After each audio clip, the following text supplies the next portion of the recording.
రాష్ట్రానికి న్యాయంగా రావాల్సిన నిధుల కోసమే తాను ఢిల్లీకి వెళ్తున్నానన్నారు సీఎం రేవంత్ రెడ్డి. కొందరిలా కాళ్లు పట్టుకునేందుకో మోదీ ముందు మోకరిల్లేందుకో వెళ్లడం లేదని స్పష్టం చేశారు. అదానీ ముందు కేసీఆర్ వంగి వంగి దండాలు పెట్టారని విమర్శించారు. జైలుకు పోయినోళ్లు సీఎంలైతే కేటీఆర్ కంటే ముందు కవిత జైలుకు వెళ్లిందని చెప్పారు. మోదీ నాయకత్వాన్ని కేరళలో, మహారాష్ట్రలో తిరస్కరించారన్నారు. ఇంగిత జ్ఞానం లేని కిషన్ రెడ్డిని కేంద్ర మంత్రిని చేయడం మన దురదృష్టమన్నారు సీఎం రేవంత్. ఎవరి కాల్లో పట్టుకోవడానికో, కేసుల నుంచి తప్పించుకోవడానికో, గవర్నర్ నుంచి అనుమతి ఇవ్వకుండా ఆపుకోవడానికో మా ప్రయత్నం కాదు. వాళ్ళకి నేను సూచన చేస్తున్నా, మీరు 10 సంవత్సరాలు నిర్లక్ష్యం చేయడం వల్ల రాష్ట్రానికి తీరని అన్యాయం జరిగింది.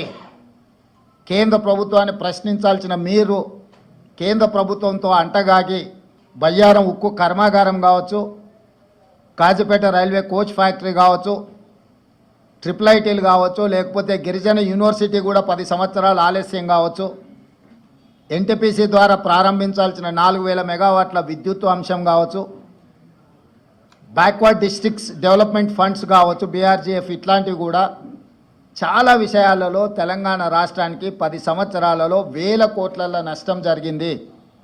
తప్పకుండా ఢిల్లీ నుంచి రాబట్టుకోవాల్సిన నిధులను అన్నిటినీ రాబట్టుకుంటాము.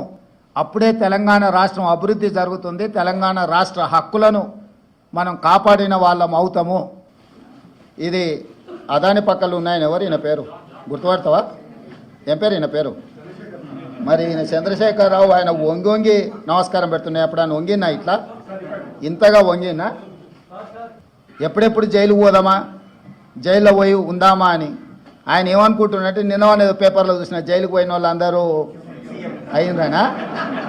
ఆ లెక్కన ముందుగాల వాళ్ళ చెల్లెలు పోయింది. మరి ఆల్రెడీ వాళ్ళ చెల్లెలు జైలుకు పోయి వచ్చింది. అట్లా కూడా ఈయనకు అవకాశం లేదు కదా. ఆ ఛాన్స్ ఒకవేళ తీసుకుంటే కేసీఆర్ ఫ్యామిలీలా ఆల్రెడీ వాళ్ళ చెల్లెలు జైలు పోయి వచ్చింది. ఆ ఛాన్స్ ఆల్రెడీ వాళ్ళ చెల్లెలు కొట్టేసింది. ఆ ఫ్యామిలీలో ఉన్న పోటీని తట్టుకోలేక కొంచెమన్నా ఆలోచన, విజ్డమ్ వాడాలి కదా.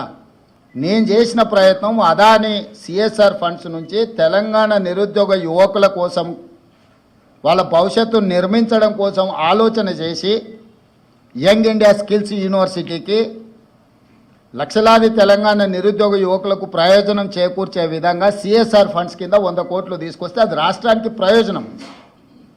కేసీఆర్ లాగా అదానీ నుంచి అప్పనంగా నిధులు మా కుటుంబానికి కొట్టేయలే. ఇన్ని ప్రాజెక్టులు ఇచ్చిండు. ఈ ప్రాజెక్టులు అన్ని ఇచ్చినందుకు కేటీఆర్ను ప్రాసిక్యూట్ చేయాలనా? అదానీని కేసీఆరే కలిసిన కేటీఆర్ అనే కాదు. దీనికి ఏం సమాధానం చెప్తాడు? సో ఏది పడితే అది మాట్లాడితే చెల్లుద్ది. ఎన్ని చిల్లర మాటలైనా మాట్లాడతాం. మాకు అధికారం కోల్పోతే మేము సహనం కోల్పోయినామని. కేరళలో రాహుల్ గాంధీ గారికి వచ్చిన మెజారిటీ కంటే ప్రియాంక గాంధీ గారికి ఎక్కువ మెజారిటీ వచ్చింది. ఓటింగ్ పర్సంటేజ్ రాహుల్ గాంధీ గారు పోటీ చేసినప్పుడు 75%, ప్రియాంక గాంధీ గారు పోటీ చేసినప్పుడు 65%.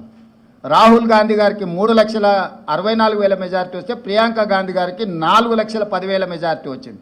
అంటే మోడీ నాయకత్వాన్ని కేరళ తిరస్కరించడమే కాకుండా మహారాష్ట్రలో అద్భుతమైన విజయం సాధించినని గొప్పలు చెప్పుకుంటున్న బీజేపీని పార్లమెంటులో, నాందేడ్ పార్లమెంట్లో ఎక్కడైతే ఉత్తమ్ కుమార్ రెడ్డి గారు ఇన్ఛార్జిగా వ్యవహరించారో ఆ సీటు కాంగ్రెస్ పార్టీ గెలిచింది. ఈ మాత్రం ఇంగిత జ్ఞానం కూడా బీజేపీ నాయకులకు, ముఖ్యంగా కిషన్ రెడ్డి గారికి లేకపోవడం, అలాంటి ఇంగిత జ్ఞానం లేని వ్యక్తిని కేంద్ర మంత్రిగా చేయడం అనేది మన దురదృష్టం.